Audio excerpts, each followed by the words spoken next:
Bem-vindo ao programa Jesus está Voltando. Eu vou iniciar hoje uma série, talvez com 3 ou 4 blocos, de um estudo sobre Israel. E o tema é Israel, do arrebatamento ao milênio. Eu vou fazer pausadamente esse estudo, por isso que talvez leve 3 a 4 blocos, para mostrar a situação de Israel desde o dia do arrebatamento, quando acontecer, até o milênio. Então vamos estudar, esmiuçar tudo isso aí. A primeira coisa a dizer é que o povo que está lá em Israel hoje não aceita a Jesus como Salvador. A grande maioria não aceita de maneira alguma que Jesus, um homem de carne e osso, tenha sido filho de Deus. Então rejeitam completamente.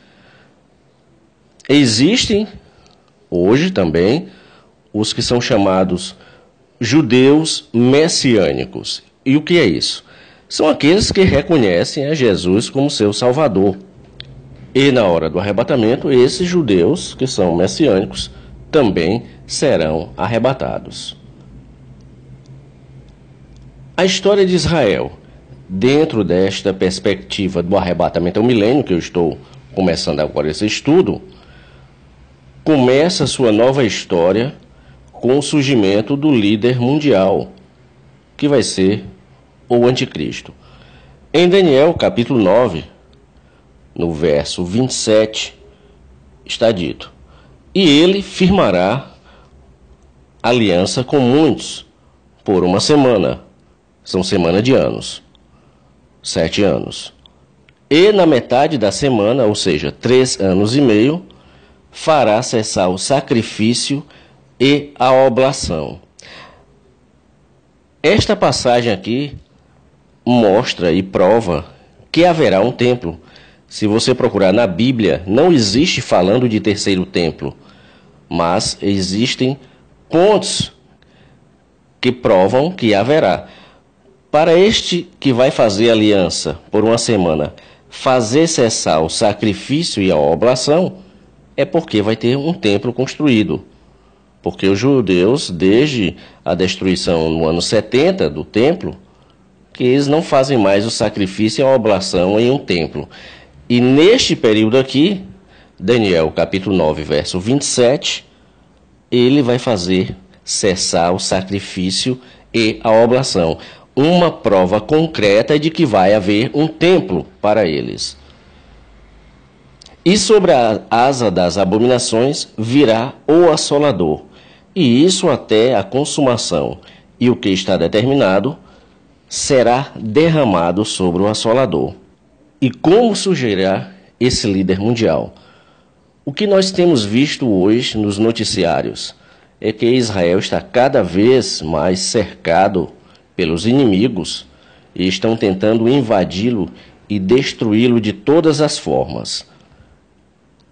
Isso vai se acirrar ainda mais e vai chegar um momento, talvez esteja muito, muito próximo, que Israel vai declarar guerra mesmo aos inimigos e vai partir para cima. E aí todo o Oriente Médio, que a grande maioria é contra Israel, vai aproveitar o momento e partir todo mundo para destruir Israel. E nós estamos vendo isso com os nossos olhos nos noticiários, por meio dos noticiários.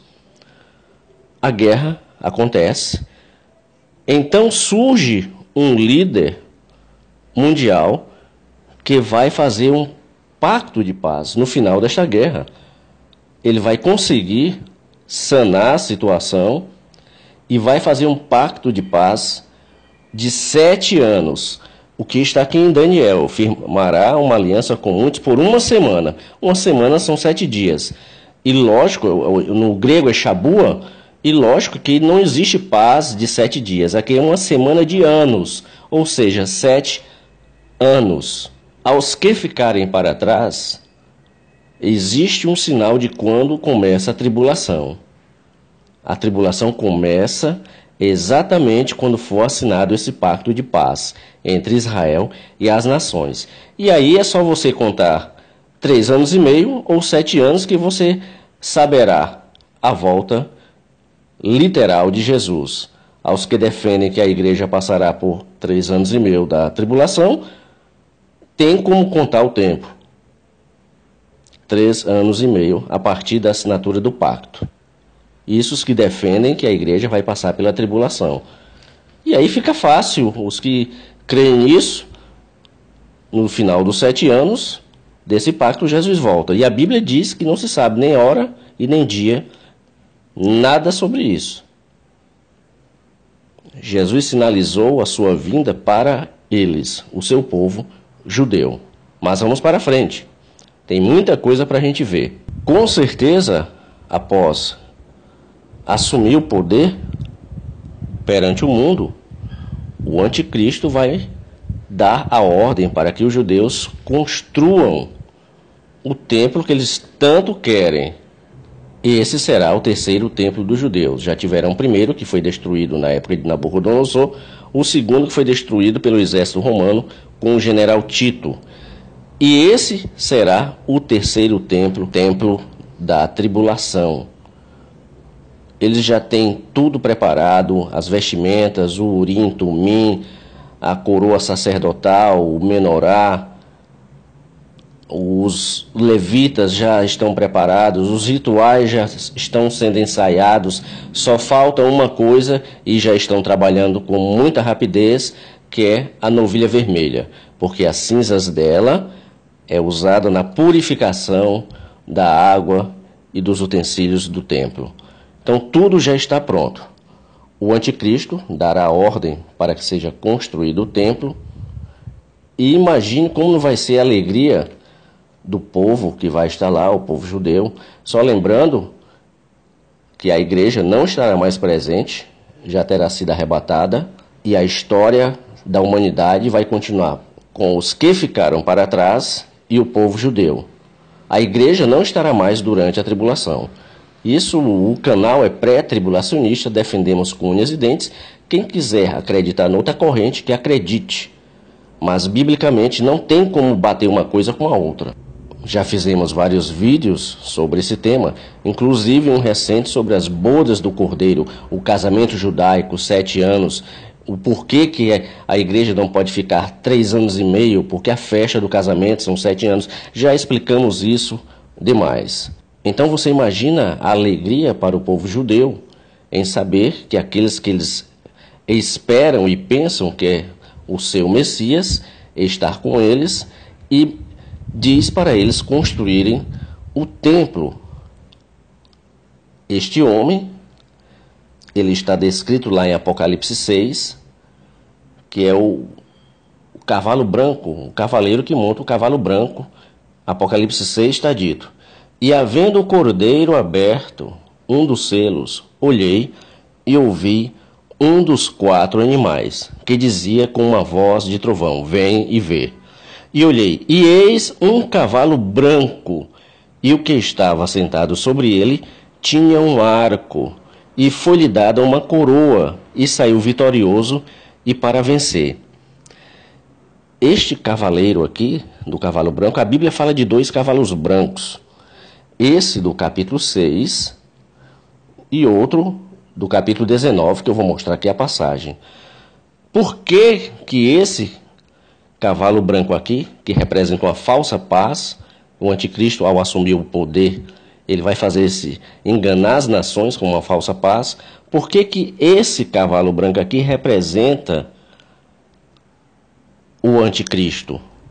Esse cavaleiro que está sentado representa o anticristo. Porque a coroa que ele tem, no grego, é Stéfanos. Stéfanos é uma coroa de quem corre para vencer. Enquanto nós vamos ver lá na frente, no capítulo 19, a coroa de Jesus é diadema, coroa de rei. Então, só por esse texto, no grego, já se sabe que esse cavaleiro desse cavalo branco aqui não é Jesus e nem a igreja, como existem essas 3 teorias, mas sim o anticristo. E ele tinha um arco também. Para se ter um arco, você precisa de flechas. E aqui na Bíblia não diz que tem flechas, mas um arco. Isso representa o poder da oratória que este homem vai ter. Ele vencerá muitas batalhas só com a oratória, só com a conversa. Ele terá esse poder de enganar as massas. Lembre-se que na Segunda Guerra Mundial, o Hitler, ele hipnotizava as massas. Ele que fazia rituais satânicos, etc., era um ocultista. A mesma coisa vai ser o anticristo. Somente com o seu linguajar, com o seu falar, com a sua oratória, ele vai enganar a muitos. Então, neste momento, o anticristo vai parecer que aquele Senhor sabe tudo, o grande herói, que o único que vai conseguir fazer paz ali no Oriente Médio será ele. Os que ficarem para trás saberão quem desses líderes mundiais que dizem que são Macron, etc. Os que ficarem para trás saberão quem será o anticristo. É aquele que fizer o pacto de paz ali no Oriente Médio. Esse será o anticristo. Agora veja, no comparativo do cavalo branco, como eu falei, o outro cavalo branco e o seu cavaleiro. Apocalipse capítulo 19, verso 11 a 12 diz: E vi o céu aberto, e eis um cavalo branco, e o que estava sentado sobre ele chama-se Fiel e Verdadeiro, e julga e peleja com justiça, e os seus olhos eram como chamas de fogo, e sobre a sua cabeça havia muitos diademas, ou seja, coroas de rei, e tinha o nome escrito que ninguém sabia senão ele mesmo. Capítulo 6, o cavalo branco representa o anticristo, o cavaleiro que assenta sobre ele, o anticristo. E o cavaleiro que está sobre este cavalo branco aqui é Jesus, Cristo de Nazaré. Recapitulando, como surgirá o anticristo no cenário mundial? Estoura essa guerra que nós estamos quase vendo acontecer. Não sabemos se a igreja, a noiva do Cordeiro, vai ver o início desta guerra ou se vai ser arrebatada um pouco antes desta guerra. Isso não sabemos. Mas a igreja será arrebatada e ficarão aqueles que nunca acreditaram em Jesus, que blasfemaram, que estão brincando com a santidade de Deus. Esses vão ficar para trás. E o relógio de Deus começa a andar para o povo judeu, que é exatamente a 70ª semana de Daniel, ou seja, semana de número 70. A semana parou na 69ª, quando Jesus morreu e ressuscitou. O tempo para os judeus, aí o relógio parou. Começou o tempo da graça. O Senhor tem dado a oportunidade das pessoas reconhecerem a Jesus Cristo de Nazaré como seu Senhor e Salvador. Graças a Deus que eles rejeitaram o Salvador e nós fomos enxertados na salvação deles. Nós fomos enxertados. Mas Deus não esqueceu deles. Quando a igreja subir, Deus se volta para eles. Pela sua misericórdia ainda haverá salvação. Temos vários vídeos que já falamos sobre tudo isso. Durante esta época, quando o anticristo já estiver reinando, surgirão 2 testemunhas lá em Israel. E essas 2 testemunhas, elas apontarão e mostrarão que aquele que os judeus estão pensando ser o Messias, ele é o que as Escrituras dizem que será o anticristo. Em Apocalipse 11, verso 3 a 6, diz o seguinte: E darei poder às minhas 2 testemunhas, e profetizarão por 1260 dias, vestidas de saco. Estas são as 2 oliveiras, e os 2 castiçais que estão diante do Deus da terra. E se alguém lhes quiser fazer mal, fogo sairá da sua boca, e devorará os seus inimigos. E se alguém lhes quiser fazer mal, importa que assim seja morto. Estes têm poder para fechar o céu, para que não chova nos dias da sua profecia, e tem poder sobre as águas para convertê-las em sangue e para ferir a terra com toda sorte de pragas, todas quantas vezes quiserem. Essas duas testemunhas, a Bíblia fala de uma delas, que o judeu sabe que essa testemunha vem, que é Elias. Existe uma batalha escatológica para saber quem é a segunda testemunha, se Enoque, que não passou pela morte, ou Moisés, porque os mesmos sinais que elas vão fazer aqui, que é poder sobre as águas para convertê-las em sangue e para ferir a terra com toda sorte de pragas, Moisés fez lá no Egito com o povo que estava lá. Então existe essa grande batalha escatológica para saber quem será o segundo personagem da testemunha, se é Enoque ou Moisés. E não vamos entrar em detalhes, porque só vai saber quem será a segunda testemunha quem ficar para trás. A primeira é certa, que é Elias. Todo judeu sabe que Elias virá. E ele vai exatamente levar a palavra de conversão dos filhos aos pais, dos pais aos filhos. Em Malaquias 4, 5 a 6 está exatamente falando de Elias. Eis que eu vos enviarei o profeta Elias, antes que venha o grande e terrível dia do Senhor. E ele converterá o coração dos pais aos filhos e o coração dos filhos a seus pais, para que eu não venha e fira a terra com maldição. Então esses dois profetas estarão pregando única e exclusivamente para o povo judeu que estará lá na época do reinado do anticristo. E como resultado desta pregação, outros judeus se converterão, surgindo aí os 144 mil judeus selados por Deus para pregarem a palavra em todo o planeta. O resultado da pregação desses dois profetas será exatamente que centenas e centenas de judeus se converterão, e aí surgirão os que Deus tem selado para pregar o evangelho na tribulação. Por isso que vai haver salvação. Em Mateus capítulo 24, verso 14, está escrito: e este evangelho do reino será pregado em todo o mundo, em testemunho a todas as nações, e então virá o fim.